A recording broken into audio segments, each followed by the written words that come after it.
Assalamualaikum warahmatullahi wabarakatuh. Oke, Mimin akan lanjutkan cerita Li Fuguinya. Tanpa berlama-lama, kita lanjutkan saja ceritanya. Tapi seperti biasa, bantu dulu tekan tombol likes. Terima kasih Tuan dan Nona. Gas. Bab 825-828. Ini sekitar jam 8 malam. Ye Sigong sedang mempelajari seni perang di ruang kerjanya, tapi melihat kata-kata di buku, dia tidak bisa tenang apapun yang terjadi. Dia tahu jika putrinya keluar, tidak akan ada kecelakaan di kota Jiangnan. Tapi masalahnya kejadian ini berdampak besar pada putri saya. Meletakkan buku itu, Ye Sigong berdiri dan berjalan di tanah. Rokok di antara jari-jarinya tanpa sadar terbakar sampai ke ujung jarinya. Setelah terasa panas, Ye Sigong melemparkan rokok itu ke tanah dan menginjaknya dengan keras. Kemudian dia mengeluarkan ponselnya dan berencana bertanya pada putrinya di mana dia sekarang. Jika putrinya bisa pulang malam ini, dia akan berbicara baik-baik dengannya dan merasa nyaman, dan masalahnya akan diselesaikan seperti ini. Setelah menemukan nomor telepon putrinya, Ye Sigong ragu-ragu. Ye Rong adalah putri satu-satunya dalam hidupnya, dan dia telah menjadi biji matanya sejak dia masih kecil. Beberapa hari yang lalu, dia bersumpah di depan putrinya bahwa dia akan memiliki keberanian untuk mengejar kebahagiaannya sendiri. Hasilnya, saya memikirkan hal ini. Mata Ye Sigong basah. Dia menyeka air mata dari matanya. Aku menarik nafas dalam-dalam dan memutuskan untuk memanggil putriku agar kembali. Tak disangka, tiba-tiba terdengar ketukan di pintu. Ye Sigong sedikit mengernyit dan berkata dengan dingin, "Siapa itu?" Pintunya terbuka, penjaga keamanan di pintu bergegas masuk terlebih dahulu, tampak bingung. Begitu dia berhenti, dia berkata kepada Ye Sigong, "Tuan, ada seseorang di luar pintu mencarimu," mengatakan bahwa sesuatu mungkin telah terjadi pada wanita itu. Mendengar ini, penglihatan Ye Sigong menjadi gelap dan dia hampir jatuh ke tanah. Dia buru-buru bertanya, "Di mana orangnya? Di mana orangnya?" Saat dia mengatakan ini, Ye Sigong bergegas keluar pintu. Manajer bar telah dibawa keluar ruang kerja. Ketika Ye Sigong muncul di depannya, kaki manajer itu melunak dan dia berlutut di depan Ye Sigong dengan sentakan. Ye Sigong bergegas seperti harimau ganas, meraih kerah manajer, dan bertanya dengan keras, "Katakan padaku, di mana putriku?" Menghadapi omelan itu, manajer yang pemalu itu menjerit dan pingsan. Ye Sigong mati rasa. Dia memiliki niat untuk menendang wanita jalang ini sampai mati. Tetapi dia berpikir bahwa hanya pihak lain yang mengetahui keberadaan putrinya saat ini. Jadi dia menahan amarah di hatinya, bergegas ke ruang kerjanya, mengambil segelas air dingin, dan menuangkannya ke wajah manajer ketika dia keluar. Manajer kemudian membuka matanya, wajahnya pucat dan dia berkata dengan gemetar, "Tuan kedua, dia ada di hotel tidak jauh dari bar kita." Ye Sigong dengan mudah mengangkat manajer seberat 1670 pon itu, dan sambil berjalan keluar pintu, dia bertanya dengan serius, "Apakah nyawanya dalam bahaya?" Manajer itu dengan cepat melambaikan tangannya dan berkata, "Tidak, tidak. Dia baru saja masuk ke kamar bersama seorang pria yang belum pernah saya temui." Ye Sigong tertegun. Dia berdiri di sana, mata terbuka lebar, dan pikirannya menjadi kosong. Setelah beberapa detik, dia menarik kembali pikirannya. Sebagai seorang ayah, dia tahu seperti apa putrinya. Dalam keadaan seperti itu, sesuai dengan karakter putrinya pergi dan menyewa kamar dengan seseorang. Tapi, bawa saya ke sana, siapa lagi yang tahu tentang ini? Ketika ditanya, manajer tersebut menyebutkan nama atasannya. Ye Sigong mengangguk, keluar dan masuk ke dalam mobil. Begitu dia duduk di kursi belakang, dia berkata kepada penjaga keamanan yang mengikutinya, "Pergi dan temukan pemilik bar ini. Kamu harusnya tahu apa yang harus dilakukan, kan?" Penjaga keamanan itu mengangguk, lalu berbalik dan pergi. Ye Sigong membawa 4 prajurit kuno di keluarganya yang cukup terampil dan dengan cepat bergegas menuju hotel tempat Ye Rong menginap. Setengah jam kemudian, Ye Sigong dan rombongannya tiba di pintu hotel. Namun, ketika memasuki pintu, Ye Sigong mengenakan kacamata hitamnya, menekan topi tinggi di kepalanya, dan berkata kepada pria yang mengikutinya, "Pergi dan tanyakan kamar spesifiknya." Pria itu mengangguk. Dia segera mendatangi kasir dan bertanya tentang ruangan tempat Ye Rong berada. Ye Sigong telah membawa manajer dan 3 pria lainnya ke lift. Segera, pria itu meminta nomor rumah, mengambil kartu kamar, memasuki lift, dan dengan hormat menyerahkan kartu kamar kepada Ye Sigong. Sambil mendapatkan kartu kamar, Ye Sigong terus berdoa dalam hatinya saat ini, berharap putrinya belum menjalin hubungan dengan bocah lelaki ini. Jika Ye Rong mempunyai hubungan dengan anak laki-laki ini, maka dia mungkin akan menjadi Ye Sixiong kedua di keluarga Ye. Sampai ke pintu kamar tempat Li Fugui dan Ye Rong berada di lantai 3. Ye Sigong memasukkan kartu kamar. Saat pintu terbuka, pemandangan di depannya hampir membuat Ye Sigong muntah darah. Adapun Li Fugui, ketika seseorang membuka pintu, dia sudah merasakan melalui nafas orang tersebut bahwa identitas orang tersebut tidak biasa. Ketika Ye Sigong muncul bersama 4 prajurit kuno dan manajer bar dan pintunya ditutup, Li Fugui menunjukkan senyum masam di wajahnya. Seperti kata pepatah, kertas tidak bisa menampung api. Sekarang tampaknya hal ini benar-benar terjadi. Adapun Ye Rong, setelah 2 jam perawatan khusus oleh Li Fugui, tubuhnya telah pulih sepenuhnya. Tentu saja damage di bawah ini tidak dihitung. Tepat ketika dia meringkuk dalam pelukan hangat Li Fugui, menikmati kesenangan unik yang dibawakan pria kecil ini kepadanya, dia tidak menyangka ayahnya akan muncul di hadapannya. Ye Rong terkejut dan segera menutupi tubuhnya dengan selimut. Li Fugui menghela nafas dalam hatinya dan mempertimbangkan bagaimana menenangkan badai. Adapun Ye Sigong, pikirannya berdengung. Saat ini, yang bisa dia lakukan hanyalah membunuh anak laki-laki di tempat tidur dan manajer yang mengetahuinya. Sepertinya tidak ada cara lain. Pikiran ini muncul di benak saya, ketika Ye Sigong berbalik, dia dengan mudah mematahkan leher manajer itu. Mengesampingkan manajernya, Ye Sigong hanya membalikkan punggungnya dan berkata dengan dingin, "Pakai pakaianmu." Keempat, pria yang mengikuti Ye Sigong juga berbalik dengan cepat, dengan punggung menghadap tempat tidur. Ye Rong buru-buru berpakaian, dan terus menjelaskan pada saat yang sama, "Ayah, masalah ini tidak ada hubungannya dengan dia, bisakah kamu membiarkan dia berjalan? Meskipun dia hanya bermain 2 kali sekarang.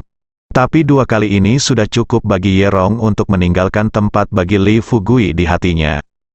Melihat ayahnya membunuh manajer bar tanpa ragu, Ye Rong pun menduga Li Fugui akan menghadapi bencana. Untuk mencegah Li Fugui terbunuh, Ye Rong hanya bisa berdoa kepada ayahnya agar dosa Li Fugui diampuni. Hanya, bagaimana Ye Sigong bisa menyelamatkan Li Fugui dengan mudah sekarang? Hanya dalam beberapa detik, Ye Sigong sudah mendapatkan solusi baru.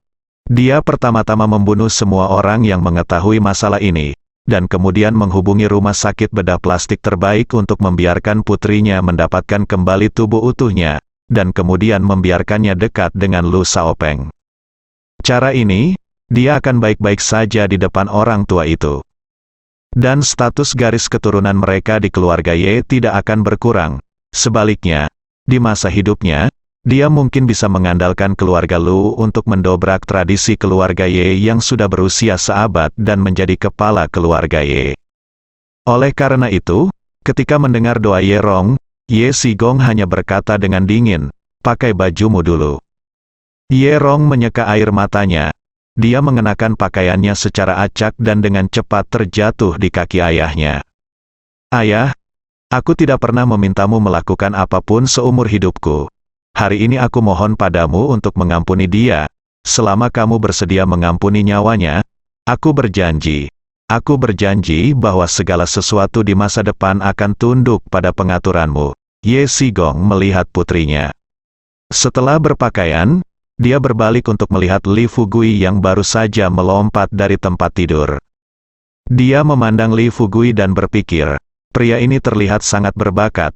tapi sayang sekali dia melakukan sesuatu yang tidak pantas dengan putrinya di waktu yang salah. Ronger, kamu bangun dulu.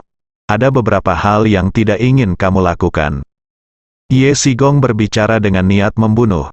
Ketika Ye Rong melihat ini, dia tahu bahwa akan sulit bagi ayahnya untuk membiarkan Li Fugui pergi tanpa beberapa trik hari ini. Memikirkan hal ini, Ye Rong tiba-tiba berdiri dan bergegas menuju jendela. Berdiri di samping jendela, Ye Rong mencondongkan separuh tubuhnya keluar jendela dan mengancam Ye Sigong dengan keras, "Ayah, aku mohon, jika kamu tidak melepaskannya hari ini, aku akan melompat dari sini. Lihat." Ye Sigong tidak tahan ketika putrinya seperti ini.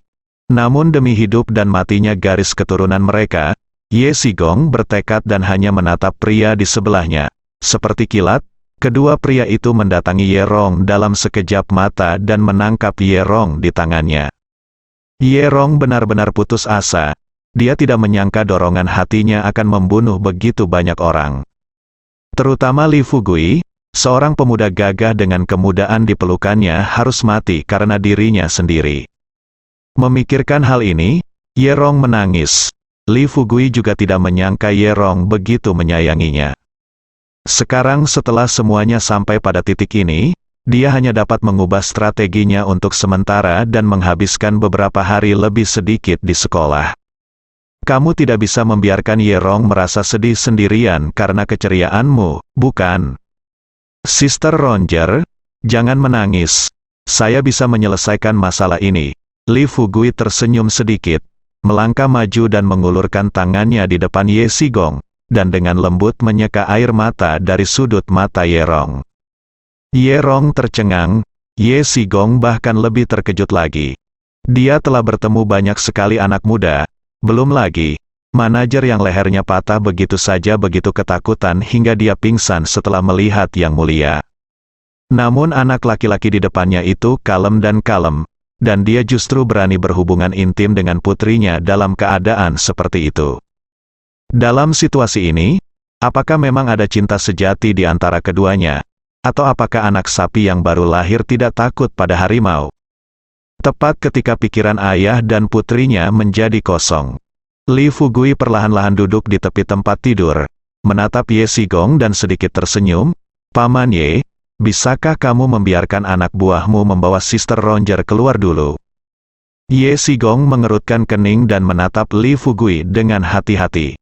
Hanya melalui matanya, dia tahu bahwa anak laki-laki di depannya itu tidak sederhana. Untuk mengetahui jenis obat apa yang dijual anak ini di labu, dan untuk mencegah putrinya melihat anak ini menumpahkan darah di tempat, Ye Sigong melambaikan tangannya kepada keempat bawahannya. Ye Rong juga berhenti menangis dan menjadi penasaran dengan identitas Li Fugui. Ketika dia hendak dibawa ke pintu, Ye Ronggang dengan cepat bertanya, "Fugui, apakah kamu baik-baik saja?" Li Fugui menunjukkan senyum percaya diri lagi di wajahnya, melambaikan tangannya dan berkata, "Jangan khawatir, Sister Rong, tidak akan terjadi apa-apa padaku. Bagaimanapun juga, aku masih harus bertanggung jawab padamu." Ye Rong terdiam beberapa saat, ini sangat menjengkelkan karena anak ini tega membuat lelucon seperti itu pada dirinya sendiri.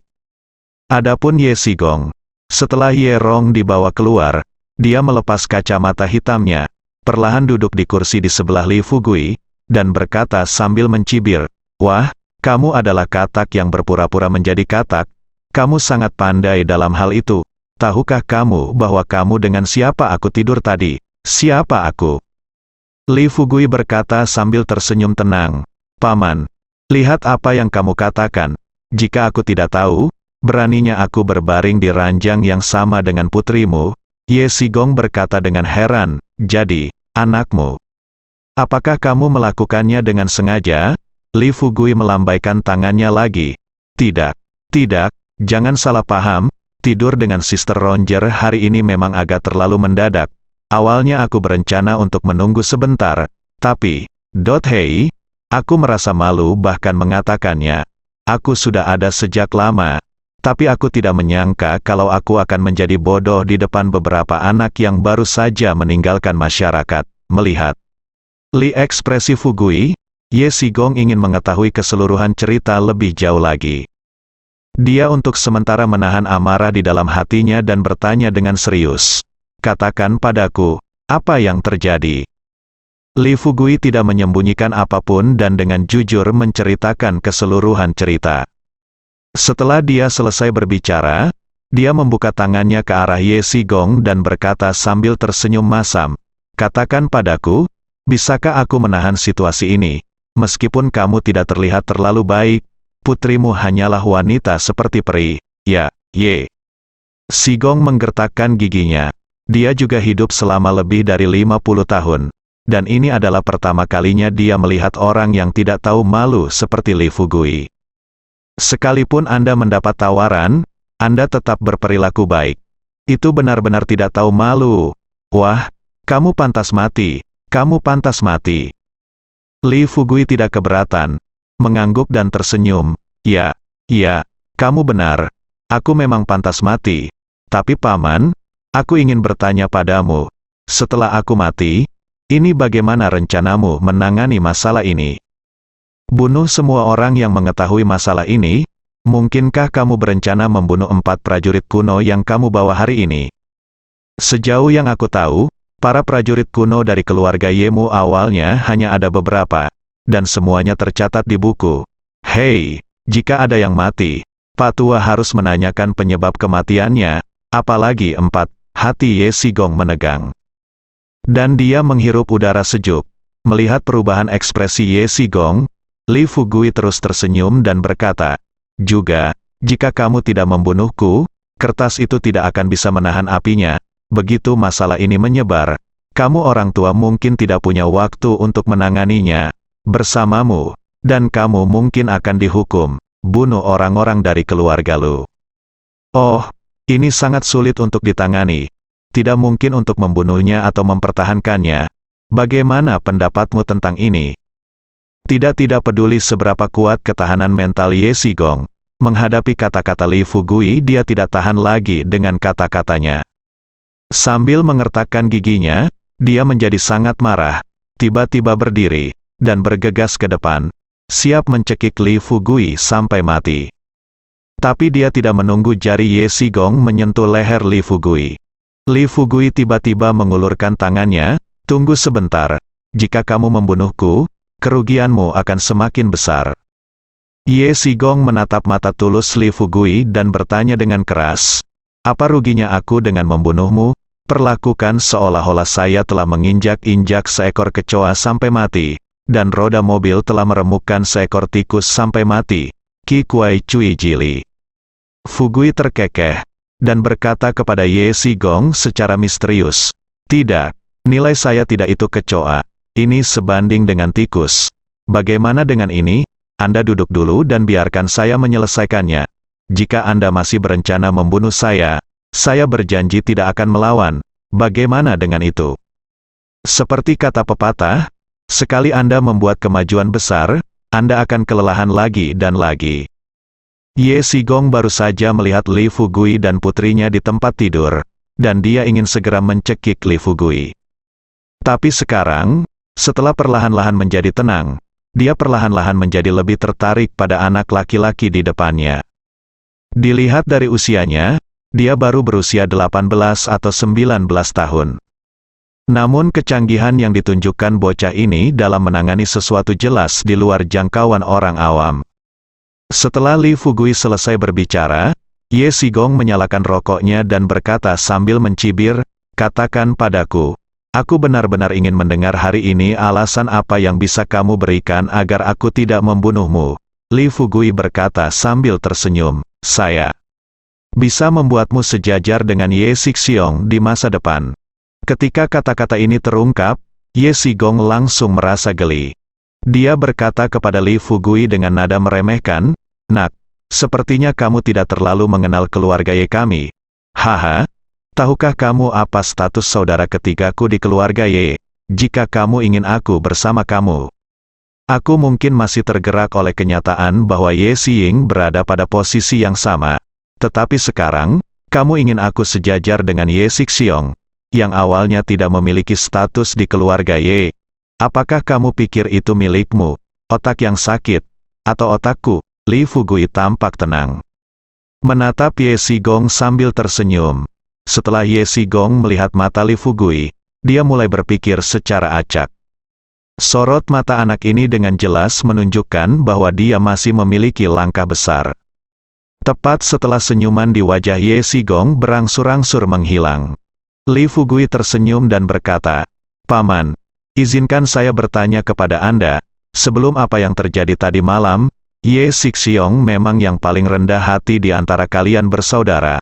Tapi setelah tadi malam, ketika Ye Kang dan Ye Sixiong mereka semua telah memasuki lingkaran inti dari keluarga Ye. Haha, apakah kamu masih berpikir bahwa status Ye Sixiong di keluarga Ye kamu rendah?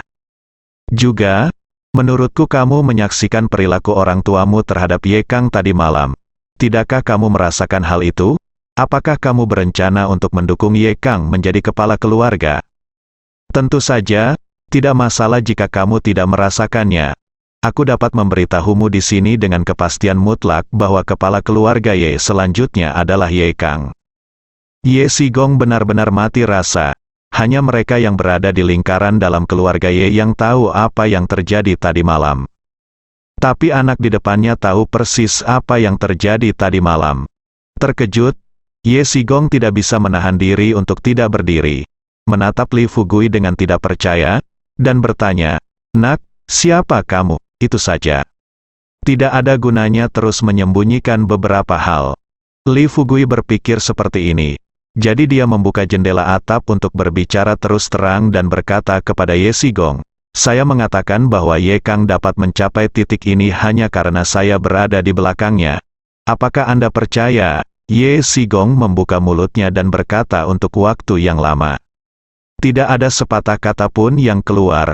Faktanya, saat Ye Fei diantar di depan semua orang di keluarga Ye tadi malam, Ye Sigong sudah mengira pasti ada ahli di belakang Ye Kang dan putranya. Tapi dia tidak bisa mengetahui siapa masternya secara spesifik. Tapi dia tidak menyangka tuannya akan berada tepat di depannya sekarang. Dia menjilat bibirnya yang kering dan menarik napas. Untuk waktu yang lama, Ye Sigong hanya menahan keterkejutan di hatinya, menatap Li Fugui dan berkata kata demi kata, "Tidak mungkin, ini sama sekali tidak mungkin, kamu." Sebelum Ye Sigong selesai berbicara, Li Fugui berkata sambil tersenyum, "Saya teman sekelas Ye Kang, yang baru-baru ini direkomendasikan ke Universitas Jiangnan dari Kabupaten Sangyang. Selain itu, saya mendukung Ye Kang hanya demi perkembangan masa depan di kota Jiangnan, dan Anda memiliki pohon besar seperti keluarga Ye Anda. Hei, mudah untuk menikmatinya berteduh di pohon besar, bukan?"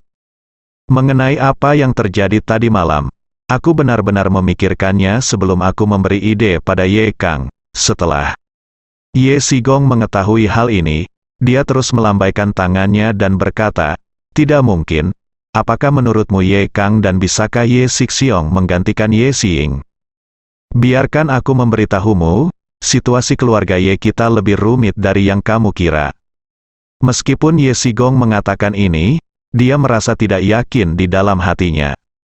Bagaimanapun, dia tahu bahwa dia bisa memasukkan Ye Sixiong dan Ye Kang ke dalam lingkaran dalam keluarga Ye dalam waktu sesingkat itu, dan tadi malam lelaki tua itu memuji Ye Kang. Jika situasi ini terus berkembang, hanya masalah waktu sebelum Ye Kang dan putranya menggantikan Ye Xing dan putranya. Setelah Li Fugui melihat mata Ye Sigong yang panik, dia berdiri dan memberi Ye Sigong segelas air, meletakkannya di sebelah Ye Sigong, dan berkata sambil tersenyum, "Paman, minumlah air dulu. Kamu benar, situasi Yemu keluarga memang sangat rumit. Tetapi meskipun rumit, bisakah rumit memiliki 9 putra yang merebut tahta? Paman, meskipun saya bukan Tuan Wu, saya juga tidak bodoh. Jika saya tidak yakin, apakah menurutmu aku akan berada dalam bahaya? Letakkan kepalamu di bawah guilotin.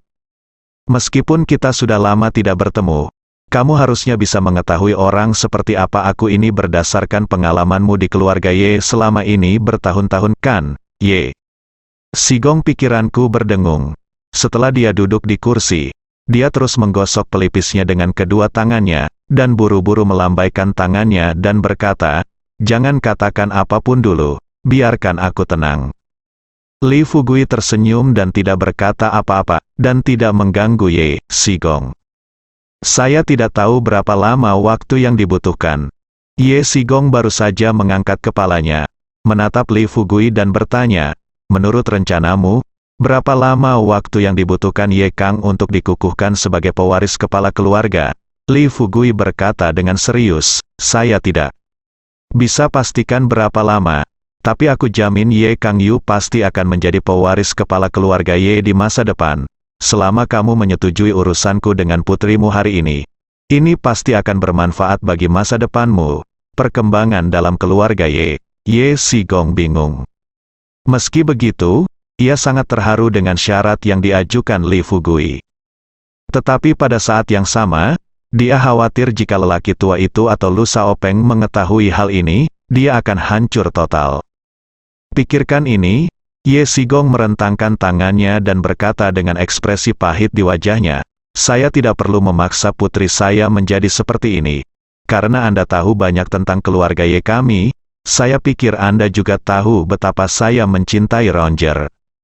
Tapi masalahnya adalah pendapat keluarga yang membiarkan Roger mendekati Lu Shaopeng sekali." Sebelum Ye Sigong selesai berbicara, Li Fugui mengulurkan tangan dan mengeluarkan sebotol hitam Spirit Mother Liquid dari saku celananya. Setelah meletakkannya di depan Ye Sigong, Li Fugui berkata sambil tersenyum, "Paman, apakah kamu benar-benar berpikir jika kamu memberikan Roger kepada Lu Shaopeng, dia akan memperlakukanmu sebagai setengah dari ayah mertuamu? Haha, kamu adalah terlalu naif. Yang lain tidak tahu keutamaan tuan muda dari keluarga besar itu, jadi bukan?" "Baiklah, saya tidak akan mengatakan omong kosong lagi. Ada sebotol cairan induk Black Spirit di sini. Kamu menyimpannya. Adapun kamu dan Rong, aku akan menjamin keselamatan putramu." Ye Sigong terkejut lagi. Minuman keras ibu roh hitam. Bagaimana anak ini bisa memiliki cairan induk Black Spirit? Tangan Ye Sigong gemetar saat dia mengambil botol porselen kecil di depannya. Saat jari-jarinya menyentuh botol, dia sudah bisa merasakan kekuatan spiritual super yang terkandung di dalam benda ini. Berpikir bahwa meskipun dia telah berada di keluarga Ye selama bertahun-tahun, keluarganya memiliki harta yang sangat langka. Namun sayangnya, dia hanya bisa mendengarkan orang membicarakannya, dan dia belum pernah melihatnya sampai sekarang. Setelah menarik napas dalam-dalam untuk menenangkan diri sebanyak mungkin, Ye Sigong membuka tutup botol dan menghirup dalam-dalam aroma unik dari cairan induk Black Spirit. Hanya dengan satu tegukan, dia bisa merasakan aliran kekuatan spiritual yang stabil masuk tubuhnya dari rongga hidungnya. Li Fugui duduk di satu sisi dengan ekspresi tenang, menunggu Ye Sigong membuat keputusannya sendiri. Di dalam ruangan, setelah hening beberapa saat, Ye Sigong akhirnya berbicara. Saat ini, dia mungkin sudah menebak identitas Li Fugui. Anak laki-laki ini jelas bukan hanya siswa biasa yang direkomendasikan.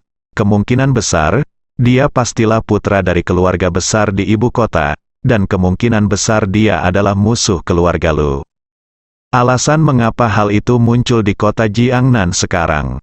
Ini 100% dimaksudkan untuk bersaing memperebutkan aset Li Fugui di Kabupaten Qinglong. Seperti kata pepatah, saat dewa bertarung, mengapa dia, anak nakal, ikut bersenang-senang? Dia berfantasi menjadi kepala keluarga Ye sebelumnya, tapi sekarang, sambil memegang botol cairan induk Black Spirit ini, dia menyadari betapa lemahnya dia. Iya, orang-orang akan memberikan harta langka seperti itu tanpa mengedipkan mata, dan dalam waktu sesingkat itu, identitas Ye Kang dan putranya dapat mengalami perubahan yang mengejutkan dalam keluarga Ye. Dari sudut pandang ini, sudah pasti Ye Kang akan menjadi kepala keluarga. Setelah mempertimbangkan hal ini, Ye Sigong mengertakkan gigi dan menyingkirkan cairan induk Black Spirit. Lalu dia berkata terus terang kepada Li Fugui, "Adikku, aku tidak akan banyak bicara lagi. Aku tidak peduli denganmu dan Ronger, tapi aku harap kamu bisa melakukan apa yang kamu katakan. Saat Ye Kang menjadi kepala dari keluarga, biarkan aku duduk sejajar dengan Ye Sixiong. Setelah Ye Sigong selesai berbicara, Li Fugui akhirnya melepaskan hatinya yang menggantung. Dia buru-buru mengangguk dan tersenyum. Jangan khawatir, Paman, seperti kata seorang pria, seekor kuda sulit ditangkap, jadi tunggu saja kabar baiknya. Ngomong-ngomong, Roger, jika kamu merasa tidak bisa menjelaskannya, dan orang tua itu akan mempersulitmu, kamu dapat meneleponku dan aku akan membantumu menyelesaikan krisis ini. Ye Sigong mengucapkan terima kasih. Kemudian dia berbalik dan keluar, bersiap untuk pulang dan menikmati pesta rakus di saku perutnya. Dia tahu bahwa botol cairan induk Black Spirit yang telah beredar selama bertahun-tahun di keluarga Ye bisa membuat lelaki tua itu tak terkalahkan hingga saat ini. Jika dia mengambil satu botol utuh, kekuatannya pasti mampu mengalahkan orang kuno yang paling kuat, prajurit keluarga Ye. Adapun bagaimana menangani masalah Ye Rong, hanya bisa diputuskan langkah demi langkah. Lagi pula, saat ini tidak banyak orang yang mengetahui hal ini. Setelah menyelesaikan masalahnya, dia memberi instruksi pada Ye Rong untuk menunda waktu sebanyak mungkin. Lebih baik menunggu sampai Ye Kang berhasil menjadi pewaris kepala keluarga, dan kemudian tidak apa-apa untuk menceritakan masalahnya dengan jelas. Lagi pula, pada saat itu, lelaki tua itu pasti tidak akan mempunyai suara lagi dalam keluarga. Bahkan jika keluarga Lu menyebabkan masalah, itu menyebabkan masalah bagi seluruh keluarga Ye. Dia bukan kepala keluarga. Jika langit runtuh dan seorang pria jangkung berdiri, apakah dia takut? Di luar pintu, Ye Rong menunggu dengan cemas selama setengah jam. Tepat ketika dia hendak mengetuk pintu dan masuk untuk melihat apakah Li Fugui sudah mati atau masih hidup, dia tidak menyangka pintu akan terbuka. Ayahnya benar-benar keluar dari pintu, dengan kegembiraan di matanya. Melihat ini, Ye Rong dengan cepat melangkah maju dan bertanya kepada ayahnya, "Ayah, Fugui, dia." Menghadapi pertanyaan itu, Ye Sigong memasang wajah cemberut dan tampak marah. "Dia baik-baik saja di dalam, ikut aku." "Ya, itu belum memalukan. Apakah kamu sudah cukup kehilangan?" Saat Ye Sigong sedang berbicara, Li Fugui datang ke pintu dan berkata kepada Ye Rong dengan senyum yang tampak bangga, "Saudari Ronger, aku berkata ayah kita pasti akan mengenaliku sebagai calon menantuku. Bagaimana menurutmu? Sekarang percayalah padaku. Apakah kamu mengatakan apa yang kamu katakan?" Ye Rong bingung. Ye Sigong mengertakkan giginya, berbalik dan mengumpat dengan marah, "Kamu bajingan kecil, kamu memanfaatkan aku di sini dan masih bertingkah seperti anak baik. Biar ku beritahu, kamu dan aku belum selesai dengan masalah ini." Tentu saja, kata-kata Ye Sigong tidak lebih dari hadiah untuk orang lain. Keempat pria di sampingnya memperhatikan, jika dia benar-benar belum selesai dengan Li Fugui, dia tidak akan pergi seperti ini sekarang. Ye Rong awalnya berencana bertanya pada Li Fugui bagaimana dia membujuk ayahnya. Tapi sebelum dia bisa membuka mulutnya, Ye Sigong berkata dengan sungguh-sungguh, "Mengapa kamu tidak segera kembali bersamaku? Apakah kamu akan pergi ke Kabupaten Qinglong atau tidak, Ye Rong?" Melirik mayat di ruangan itu dan berbisik, "Aku akan lebih baik tetap di sini, biarkan aku menyingkirkan ini." Ye Sigong memandang keempat pria itu dan memerintahkan, "Tolong jaga mayatnya, Roger dan aku akan pulang dulu." Keempat pria itu mengangguk setuju. Ye Sigong dan Ye Rong pergi, dan tidak ada gunanya Li Fugui tinggal di sini. Jadi mereka kembali dengan cara yang sama dan datang ke ruang pribadi bar. Tanpa diduga, Ye Kang tertidur di sofa. Sambil menghela nafas tak berdaya, Li Fugui hanya bisa membantu Ye Kang sadar terlebih dahulu. "Mari kita bicara tentang Ye Sigong. Ye Rong dan aku baru saja masuk ke dalam mobil."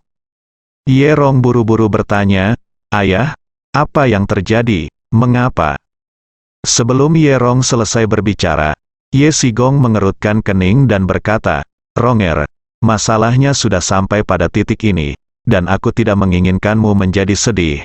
Ketika kita tiba di Kabupaten Qinglong, kamu harus meningkatkan hubunganmu dengan Tuan Lu, dan jangan biarkan dia tahu bahwa kamu bersama bajingan kecil itu untuk saat ini. Aku akan mencoba menyembunyikannya dari orang tua itu. sebanyak mungkin, mata Ye Rong membelalak. Menatap ayahnya dengan bingung. Di saat yang sama, dia juga merasakan kasih sayang ayahnya yang mendalam padanya. Setelah perlahan-lahan menjadi tenang, Ye Rong bertanya dengan cemas, tapi, hal semacam ini tidak dapat ditutupi oleh kertas, dan keluarga akan mengetahuinya cepat atau lambat. Ye Sigong menghela nafas, mari kita lakukan selangkah demi selangkah. Jika keluargaku mengetahuinya nanti, orang tua itu akan menghukumku dan membiarkan dia menghukumku sendirian. Aku sudah tua dan tidak perlu takut apapun sekarang. Sebaliknya, kamu masih muda dan jalanmu masih panjang.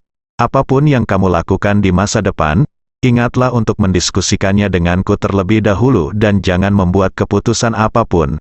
Tahu, Ye Rong mengangguk, membukanya pelukannya, dan memeluk. Ayahnya erat-erat dengan air mata berlinang. Li Fugui dengan lembut mengusap titik akupuntur Ye Kang di kamar pribadi. Setelah beberapa menit, Ye Kang akhirnya terbangun. Dia membuka matanya dan berkata dengan ekspresi malu, "Saudaraku, sungguh memalukan bagimu untuk mengatakan bahwa aku minum terlalu banyak." Li Fugui tampak serius dan bersandar di sofa dengan ekspresi putus asa. Ye Kang menyadari ada yang tidak beres dengan ekspresi Li Fugui, dan bertanya dengan rasa ingin tahu, "Saudaraku, ada apa denganmu? Ngomong-ngomong, kemana sepupuku pergi?" Li Fugui berkata tanpa daya, "Kamu dibawa pergi oleh paman keduamu." Ye Kang kaget dan tiba-tiba berdiri. "Ah, dia dibawa pergi oleh paman keduaku? Kapan paman keduaku datang? Ini, kenapa aku tidak tahu sama sekali?" kata Li Fugui dengan tatapan pahit. Di wajahnya, menggosok pelipisnya, dia menghela nafas. Sekitar 1 jam yang lalu, dia memblokir aku dan adikmu Ronger di tempat tidur. Bersambung.